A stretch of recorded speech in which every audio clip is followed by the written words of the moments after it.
dès les débuts de Yamaha Motor, l'entreprise s'est vraiment positionnée d'abord sur des petites cylindrées et finalement une vocation relativement utilitaire. Ce qui était assez étonnant, c'est que alors que la mission des produits se voulait un peu utilitaire, très tôt Yamaha a utilisé le sport pour promouvoir ses produits. Donc c'est assez étonnant, mais c'est quand même l'histoire, puisque l'entreprise a été créée un 1er juillet et le 10 juillet, 10 jours après, on concourait déjà pour notre première compétition avec notre 125. Et on a réussi à gagner, ce qui a donné un élan, un enthousiasme à l'entreprise dès le départ. Et Yamaha s'est assez vite déployé avec des 125, puis 200, puis 250, puis 350, et tout ça en étant plutôt sur du 2 temps. Évidemment que Yamaha s'est posé la question de la mobilité et de l'usage, et le scooter était un domaine sur lequel les gros mastodontes n'étaient pas, et finalement seuls les Italiens étaient. Et donc Yamaha, peut-être un peu trop tôt, s'est dit, mais finalement, on doit pouvoir apporter quelque chose là-dessus. Le marché n'était pas encore prêt à ça. Et je pense surtout que la distribution d'Yamaha n'était pas encore prête à ça. Et c'est pour ça que finalement, le projet n'a pas tellement grandi et il a fallu attendre bien des années plus tard où Yamaha, ayant fait son lit dans sa distribution, dans tous les pays en Europe, avec un certain succès, puisque porté par ces motos sportives qui étaient une alternative aux motos européennes, et qu'en même temps Yamaha commençait à gagner sur les championnats du monde, installait sa notoriété et sa réputation, ce qui est encore mieux, avec des motos fiables, sportives et légères. Et c'est important parce que ce fiable, sportif et léger va tout le temps rester, et reste encore aujourd'hui, comme étant une ligne directrice de développement de nos produits.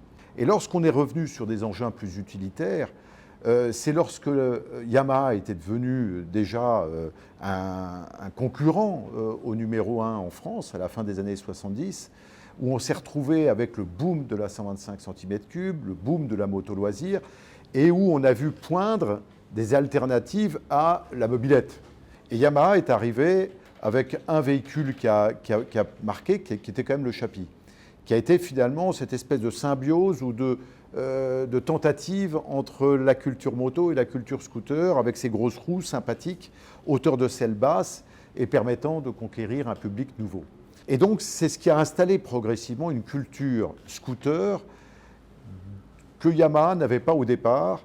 Et ce que je crois intéressant, c'est que Yamaha, à chaque fois que la marque s'est positionnée sur des nouveaux segments, on l'a fait avec innovation. Et c'est par l'innovation que Yamaha est rentré sur de nouveaux territoires, parfois en les créant, parfois en leur donnant d'un seul coup une caisse de résonance qu'ils n'avaient pas jusqu'à présent. Le Majesty 250, ça a été une heureuse surprise. En 1997, je me retrouve avec Jean-Claude Olivier à Fucureuil, et Fucureuil, c'est le meilleur endroit au monde où vous pouvez rêver d'être.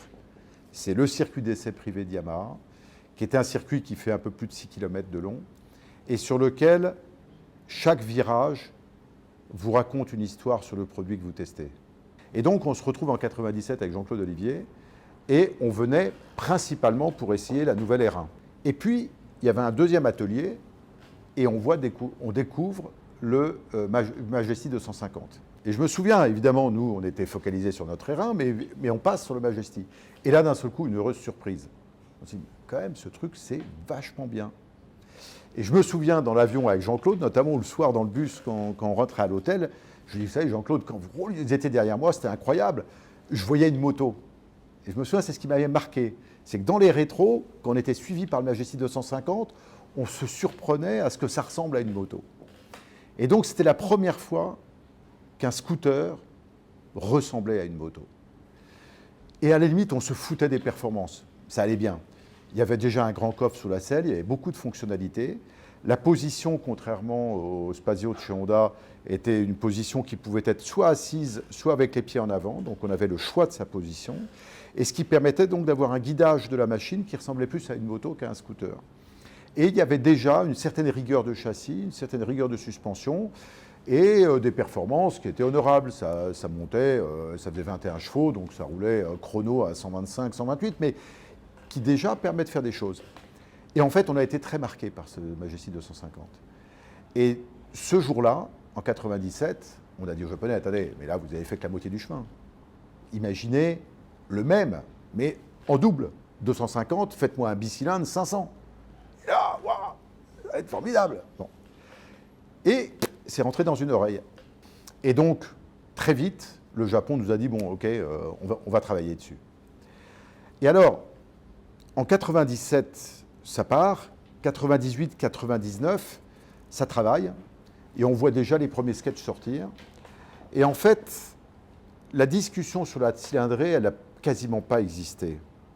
Parce que l'idée, dès le début, a été de partir sur un twin, donc un bicylindre. Parce qu'un 4 cylindres était trop volumineux, on sentait bien qu'un mono serait un peu limité dans son allonge, et que par rapport à notre enjeu de performance, il fallait quelque chose de plus. Donc le bicylindre était une évidence. Un bicylindre liquide, plutôt à plat, pour essayer de garder un volume sous la selle. Et en fait, les grands sujets de débat, ça a été plutôt autour de l'exigence du poids, de l'exigence du châssis, qui devait remonter des informations dignes d'une moto. Mais en fait, le moteur s'est auto-limité lui-même par la transmission. Et là où les ingénieurs nous ont dit, attendez, ne nous demandez pas la Lune, nous, on ne saura pas faire, c'est la transmission. Et la transmission, au-delà de 40, 45 chevaux, on ne sait pas les passer avec fiabilité. Et la transmission était importante parce que la transmission, très vite, si on renforce la transmission, c'est-à-dire on passe au cardan au lieu de la courroie, on rajoute du poids non suspendu et on perd la maniabilité. Et on perd l'agilité. Et c'est ce que n'ont pas compris nos concurrents, bien heureux pour nous, lorsqu'ils ont essayé de venir sur le terrain du T-Max avec des produits plus puissants, plus performants, ils ont tous été piégés par la transmission, qui a fait que le produit se rallongeait et perdait la magie de l'agilité et de la performance du T-Max. Donc en fait, on a accepté dès le départ qu'on savait que ce serait 500, c'était un twin, et à partir de là, on a essayé de faire en sorte que tout le reste des ingrédients, châssis, rigidité de châssis, frein, poids, soit le plus performant possible. Et en fait, au fur et à mesure où on avançait, on était dans le fantasme complet qui était de se dire mais on va enfin faire le mariage du taureau et de la grenouille, c'était le scooter avec la R1, quoi. On se disait là on tient un truc et donc on a essayé de mettre le maximum d'ingrédients de design de la R1 sur le T-Max. La double optique, donc le double optique c'était vraiment reprendre la signature de la R1 à sa sauce, le feu arrière, des codes couleurs, l'idée du châssis Delta Box. Donc en fait, l'idée du boomerang aluminium, il s'est imposé de lui-même. On n'a même pas eu d'hésitation. Parce que c'était rappeler la rigueur du châssis d'une super sportive, d'une R1 qu'on mettait sur ce produit-là. On osait signer un scooter super sportif. Et en fait, c'est ça qu'on a fait avec le T-Max. Dans toutes ces 2 années, 3 années de finalisation, une fois que le concept sur ces éléments techniques et ses composants mécaniques étaient arrêtés, le style, il était, on pompe le maximum de ce qu'on peut prendre de notre culture super sportive. Osons dire que c'est super sportif. Ce qui était gonflé, parce qu'à l'époque, le mieux, c'était le Majesty 250, je veux dire, qui était super, mais qui était encore un scooter. Là, on essayait de donner tous les attributs de la moto et de les assumer. Et donc, ça a été ça le pari. Alors, après, moi, je me souviens que sur les sketchs, au départ, il y avait des sketchs qui partaient dans des directions très futuristiques. Et en fait, très vite, on est parti en se disant non, on fait un produit crédible, super sport, dans le DNA de Yamaha, et on va aller chercher, et on met nos tripes, notre âme sur la table à travers ce produit. On voulait montrer à travers cette transmission que c'était une moto. Et donc l'expression du bras oscillant, c'était aussi une manière de montrer que ce n'était pas un scooter. Pour une fois, on n'avait pas le moteur accroché sur le bras oscillant, on avait un moteur central. Et donc on avait un vrai bras oscillant de moto. Donc on voulait le mettre un peu en exergue et en avant. Donc je me souviens que ça avait été aussi un travail au niveau du design pour trouver cette harmonie de l'ensemble qu'a été le T-Max.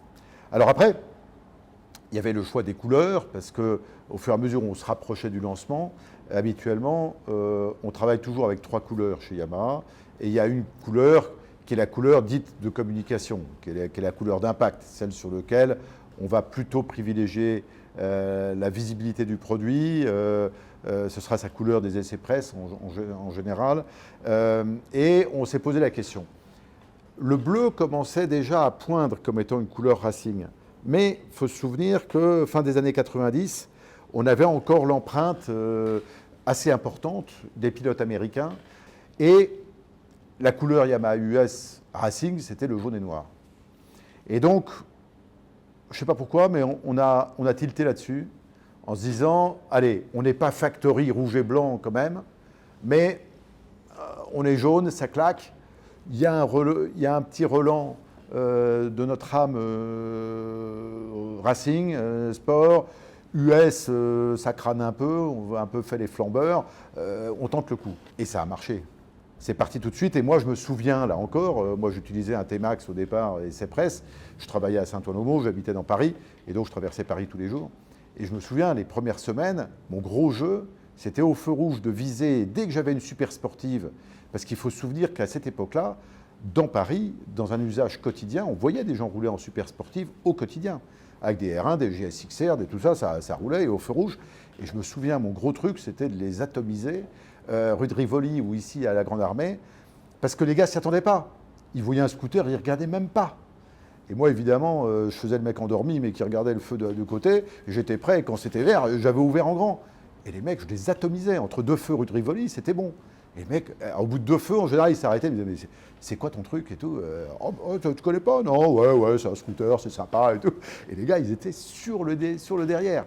Et donc, ça fait des petites plantes comme ça, on plante son terrain et on crée la réputation du produit. Et donc, très vite, le produit a été compris et on a su qu'on avait réussi le mariage moto-scooter et qu'on n'était plus un scooter, qu'on était une moto si on le souhaitait, mais qu'on était une moto avec les fonctionnalités d'un scooter, ce qui était tout de même bien pratique. Je pense qu'on a toujours préservé l'intégrité du T-Max, qui était sa légèreté, sa vivacité et un niveau de performance suffisant pour être ultra efficace dans un usage urbain et périurbain. Et la magie du T-Max, c'est sa légèreté, c'est le poids non suspendu, avant-arrière, avoir une rapidité de changement d'angle qui soit extrêmement vif. Donc on a beaucoup travaillé sur la transmission, toujours, pour qu'elle arrive à accepter plus de puissance, le châssis et le poids. Et si d'un seul coup, vous regardez toute l'évolution des 7 T-Max à travers ce prisme rigueur châssis, poids, performance, sensation de pilotage, vous vous dites que c'est normal qu'on ait fait ces évolutions-là et pas autre chose. Quand nos concurrents se sont dit, si on veut le battre, il faut qu'on fasse plus de performance, point. Et plus de performance, ça fait plus long, ça fait des transmissions plus lourdes, ça fait un poids suspendu qui est de plus en plus lourd, et ça fait qu'on passe de 197 kg à sec pour le premier T-Max à, pour nos concurrents, 240, 250, 260 kg. Et là, vous avez un truc, ça s'appelle un bateau, ça ne s'appelle plus un scooter, ou encore moins une moto. Donc, quel est l'intérêt d'avoir une moto avec des petits trous qui fait 260 kg, qui fait moins de puissance, qui a plus d'inertie? Et ils sont, je ne veux pas faire le malin, mais ils se sont fracassés les uns après les autres en immatriculation. Et je pense que l'intégrité de garder l'ADN du T-Max au fil de ces années, au fil de ces évolutions, ça a été bien. Et en fait, les 30 cm3 qu'il a gagné 2 fois de suite en passant à 530 et à 560, ça a plus été pour préserver le rapport poids-puissance du T-Max plutôt que pour lui rajouter de la puissance. Cette cylindrée, elle a plus été faite pour absorber les contraintes des normes Euro, les pots catalytiques, toutes ces mesures qui font qu'en termes d'émissions, eh ben, au bout d'un moment, ça écrète votre puissance de plus en plus et vous perdez un peu. Et donc, on a retrouvé avec cette capacité l'alchimie du T-Max. Et c'est la raison pour laquelle on a plutôt travaillé sur le poids. Et moi, j'étais très heureux, j'ose pas dire fier, mais heureux de l'évolution en 2017. On avait quand même gagné encore 9 kg de poids sur le T-Max. Et ça se sentait. Donc, notre clé, ça a toujours été de rechercher plutôt la légèreté plutôt que de lui rajouter à tout prix de la puissance. Le 20e anniversaire, on l'a vraiment travaillé. D'abord, c'est un produit purement européen. C'est un produit, j'ose dire, sur mesure.